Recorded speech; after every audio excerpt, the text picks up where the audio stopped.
Aviso importante, spoilers à frente.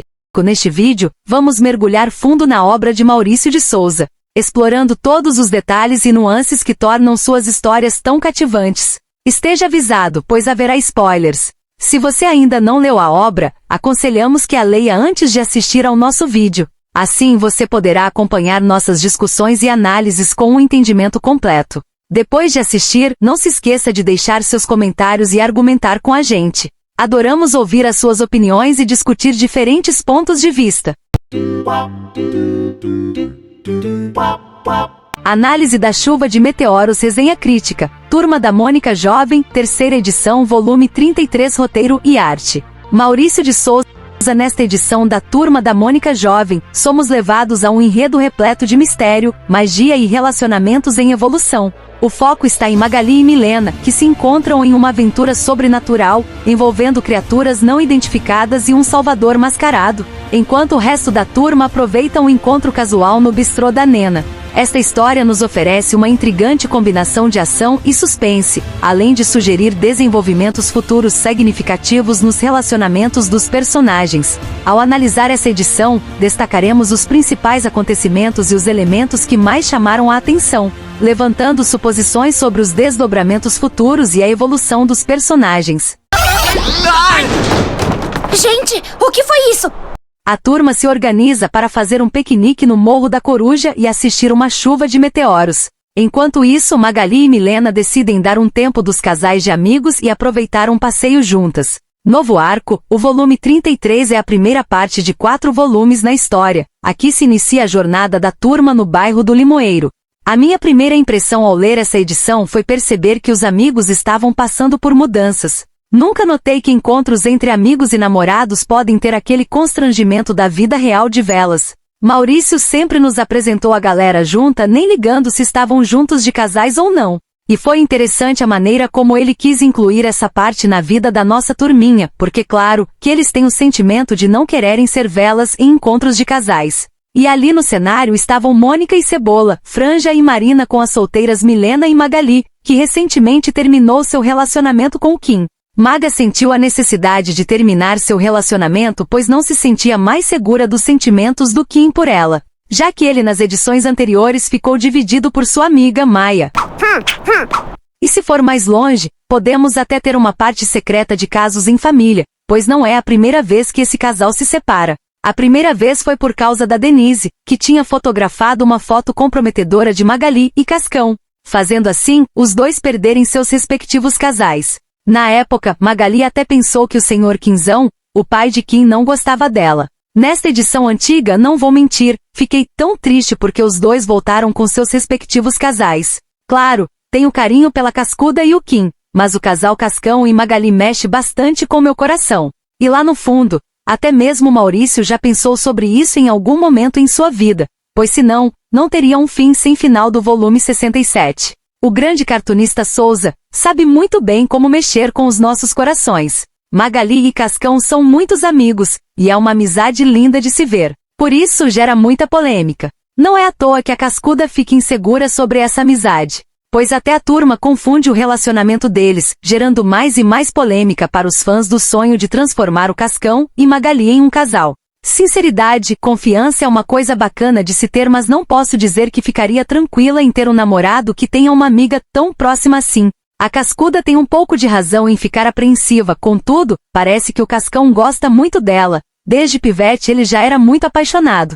Então não se preocupe fia, o boy é todo teu. Sei.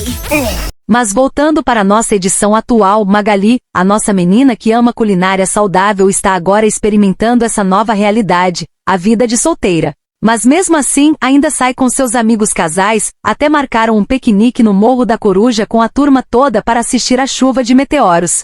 Contudo, vemos que nessa edição ela recusa ir ao encontro com seus amigos casais para sair com a Milena, que ia tirar fotos do bairro do Limoeiro à noite. Aqui por um breve momento receio o surgimento de um novo casal, quem sabe né? Pois foi focado várias vezes nesses sentimentos de velas término e possíveis crush, nem Milena escapou desse argumento. A própria Maga quer respostas e confesso que eu também. Gosto muito do casal Milena e DC, amava essa ideia, mas o DC está namorando a Isa. E gente, é um belo casal, os dois são fofinhos juntos. Pra você ver, o DC só começou a gostar da Isa porque ela toda confiante o chamou para sair. Isso sim que é uma menina poderosa. Talvez possa ser Milena e Chaveco. Quem sabe, ela já mostrou uma grande preocupação por ele na época que Ramona tinha falecido. Ajudou ele a passar pela fase do luto.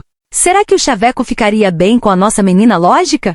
Pois bem, vamos ver o que Maurício irá criar para futuros crush S na história. Estou situando bastante o assunto casais porque realmente foi marcado em várias páginas essa intenção. Até que algo chamou a atenção de Milena. Ela estava fotografando o bairro do Limoeiro à noite, como já mencionado. E embaixo de um barraco havia duas pessoas suspeitas. Primeiramente pareciam dois homens montando alguma coisa. Como o noticiário tinha alertado que em 3 dias a chuva de meteoros iria aparecer, poderia ser algum cientista. Pois sabemos que o Simão, mais conhecido sob a alcunha de o colecionador, ficou muito contente com o primeiro surgimento de meteoros no bairro do Limoeiro. Ele é um vilão misterioso responsável por fundar o Instituto Neovida, trabalha com estudos e pesquisas. Ele buscava a planta vampiro para ter o controle dos sonhos. Então, por ele estar interessado nos meteoros, é algo alarmante. Porém, até a Magali levou aquilo como sendo algo normal, falando que possivelmente poderia ser a prefeitura. Contudo, Milena ainda achava estranho, pois não tinha nenhum demonstrativo de que aquilo era obras da prefeitura.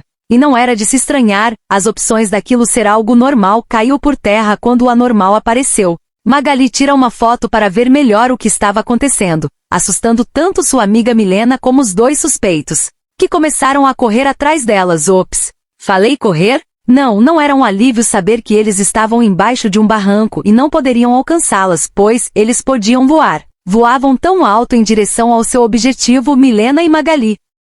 Agora é pernas, pra que te quero? Correr, mas não fazia diferença, porque os seres que definitivamente não eram humanos voam rápido, até que infelizmente as alcançaram. A criatura que estava na frente delas era de outra realidade, parecia humanoide, contudo tinha o corpo envolvido por fumaça. Essa fumaça toda saía do corpo dele, como se deixasse rastro por onde ele pudesse passar. Não podia distinguir seu rosto, pois parecia que usava uma máscara própria de sua raça. As meninas tentaram fugir por outro lado, contudo, o companheiro daquele ser não nomeado tinha aparecido. Cercando a Magali e a Milena, até naquele momento poderia-se pensar que eles eram criaturas diferentes, mas não maléficas. Porém, tudo muda rapidamente. A criatura coloca a mão na frente do rosto de Milena e nesse momento os olhos e boca dela sai uma fumaça, própria de algum resultado do quer que seja que o ser não identificado esteja fazendo. Magali se assusta e tenta ajudar a sua amiga com sua magia, já que momentos atrás a própria Milena tinha perguntado se ela poderia usar a sua mágica, mas a Magali não sabia o que eram esses seres, então, gastaria seu poder à toa contra eles. Contudo, mesmo sabendo que seria impossível, ela tenta ajudar a sua amiga. Mas infelizmente o outro humanoide aprende com seu poder e estende a mão na frente do seu rosto. Assim, aquilo que acontecia com Milena estava prestes a acontecer com a Magali. Que horror! Enquanto isso, os casais estavam no bistrô da Nena, tomando um café com o doce sonho, mas nem tudo parecia mil maravilhas, pois a Mônica estava encanada com a falta de suas amigas ali, mas no fundo ela sabe que não é algo que as meninas fizeram por não querer a companhia deles, mas sim, que os encontros não se coincidem, como o próprio Franja falou. E talvez a amizade das duas podem até fazer muito bem para elas mesmas, se aventurar por coisas novas. Contudo, quero deixar mais um alerta. Mas uma vez está rolando um clima de encontro de casais com o encontro de solteiras. Como citei no começo, Maurício sempre deixou isso bem inexistente em relação aos amigos. Claro que tinha encontros, tanto de casais como de amigos. Mas a importância que os personagens estão dando em ênfase a isso é algo que me diz, tem algo aí. Vamos lá! Sorriso! E aquele clima pesado se foi, o Franja falou que elas poderiam estar se divertindo muito sozinhas. E olha meu amigo, você nem imagina o quanto. Voltando para as cenas críticas, Magali estava ali, presa naquele poder da criatura não identificada. Só que as coisas mudam rapidamente quando uma explosão acontece, fazendo a criatura perder o controle sobre a Magali. Aquela explosão que aconteceu foi na criatura, como se algo a tivesse acertado, e aquilo estava fazendo o próprio ser perder sua força, se dissolver. Contudo, Magali queria saber o que estava acontecendo, e assim, podemos ver uma outra sombra por cima de um prédio. Como Batman, o homem que estava usando as roupas dos antigos médicos da peste, pula do prédio aterrissando no chão perfeitamente. Magali fica surpresa por ver esse homem ali, mas naquele momento queria saber quem ele era. Só que ele não responde às perguntas dela, em vez disso, age, pegando frasquinhos redondos com líquido e joga, caindo na criatura não identificada, fazendo ela diminuir e sumir por completo. Magali, surpreendida com aquilo, só pode pedir ajuda, para que aquele homem mascarado pudesse ajudar a sua amiga também. Contudo, sentiu uma insegurança do nosso herói. Ele parou e olhou para Magali, como se não quisesse sair dali,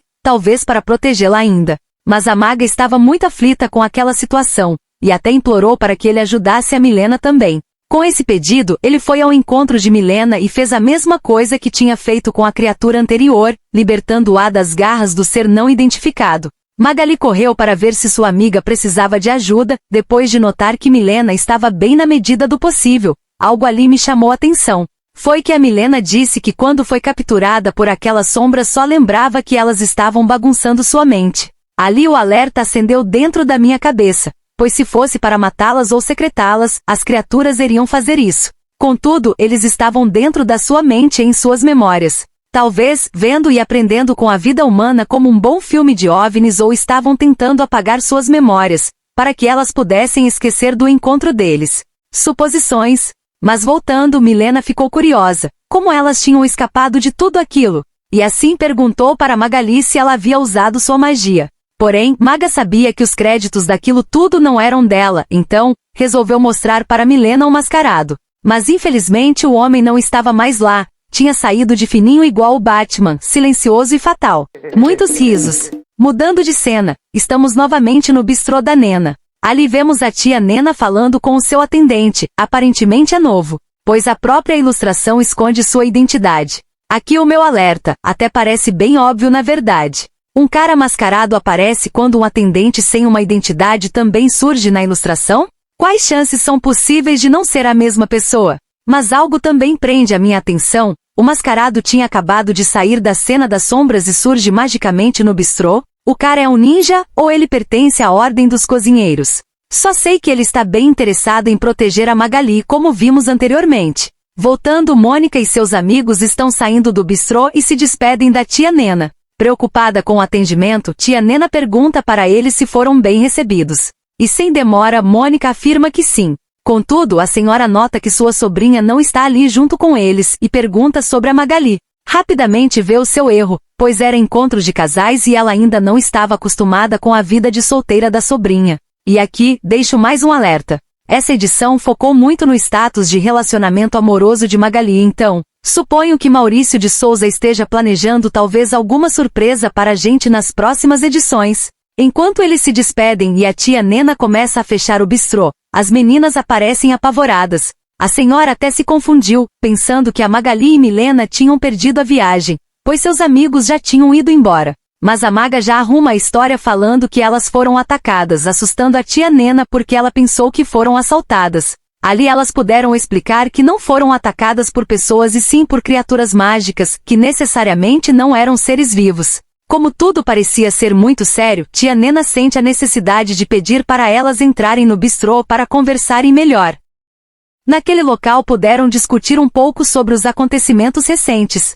Magali afirmou que aquilo que tinha atacado elas no começo pareciam pessoas e de repente se transformaram. E tia Nena lembrou sobre o comentário de sombras, e a maga novamente afirma aquilo de que eles as capturaram para confundir suas mentes. E Milena argumenta sobre as luzes que saíram de suas mãos e a paralisação que as duas sofreram. Mas o interessante dessa cena é que a tia Nena falou exatamente o que eu estava desconfiando. Lembra que disse que essas criaturas podem também querer apagar as memórias das meninas para que elas não pudessem se lembrar do acontecimento da noite? Então, minha suposição é certa, pois tem a confirmação da tia Nena. Elas perguntaram para a feiticeira experiente se ela sabia a origem de tal criatura, contudo, tia Nena não pode responder, poderia ser várias opções, pois eram criaturas que nem tinham poder mágico, então seria difícil responder a essa pergunta. E ela fica curiosa e questiona as meninas porque não sabia de que formas elas poderiam ter saído daquele caos todo. E Magali afirmou que elas não lutaram contra aquela criatura e sim, foram resgatadas por um mascarado. Tia Nena fica mais curiosa, pergunta se foram resgatadas por um feiticeiro. Mas a maga afirma que não sabia, só que pode sentir uma centelha de magia nele.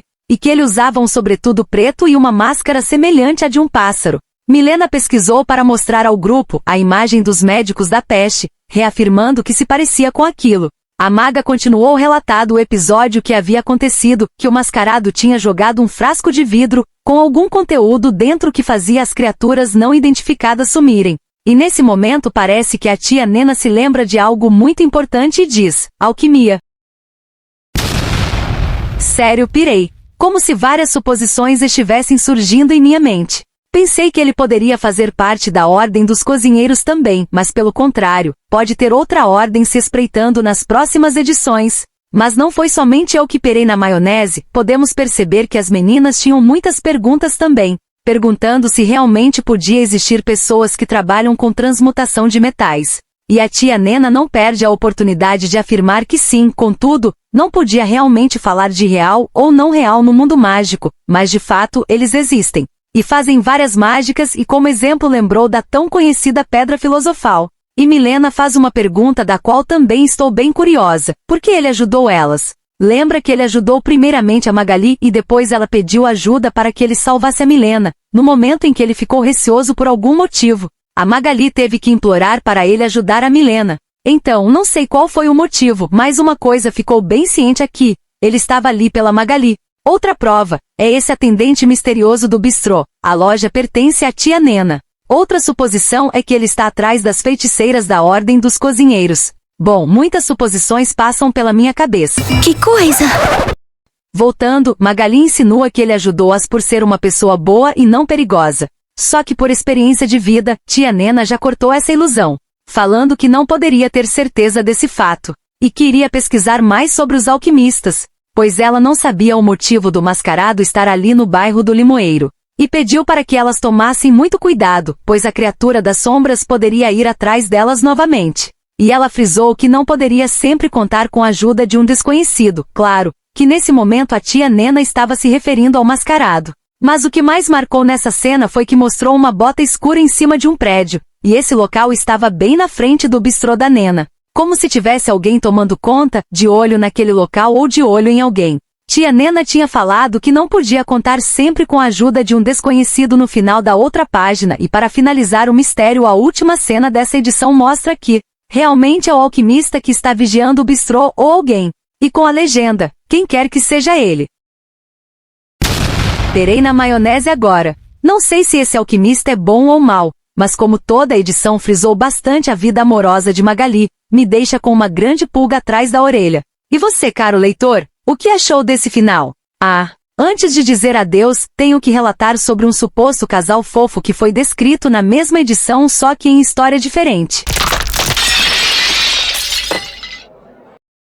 O nome do rapaz é Ricardo, apelido Rick, e por incrível que pareça ele gostou muito da nossa menina lógica Milena. Falei que poderia parecer um crush? Foi amor à primeira vista, minha gente. Não é que não goste da suposição de Milena e Chaveco, contudo, não posso dizer que não me apaixonei por esse casal, Rick e Milena. Se quiserem que traga mais sobre essa história, coloque aqui nos comentários. Ai, tá na cara que eles se amam! Esta edição da Turma da Mônica Jovem nos deixou com muitas perguntas e teorias sobre o que está por vir. A introdução de criaturas mágicas, a presença misteriosa de um alquimista mascarado e o foco no status de relacionamento de Magali sugerem que Maurício de Souza está preparando algo grandioso para os próximos episódios. A dualidade entre o mundo cotidiano e o sobrenatural foi bem explorada, mantendo o leitor intrigado e ansioso por mais. Além disso, o possível desenvolvimento de um novo casal entre Rick e Milena adiciona uma camada extra de interesse para os fãs. Com uma narrativa envolvente e personagens bem desenvolvidos, esta edição promete abrir caminho para histórias ainda mais emocionantes no futuro. E você, caro ouvinte, o que achou deste desenrolar? Deixe seus comentários e compartilhe suas teorias.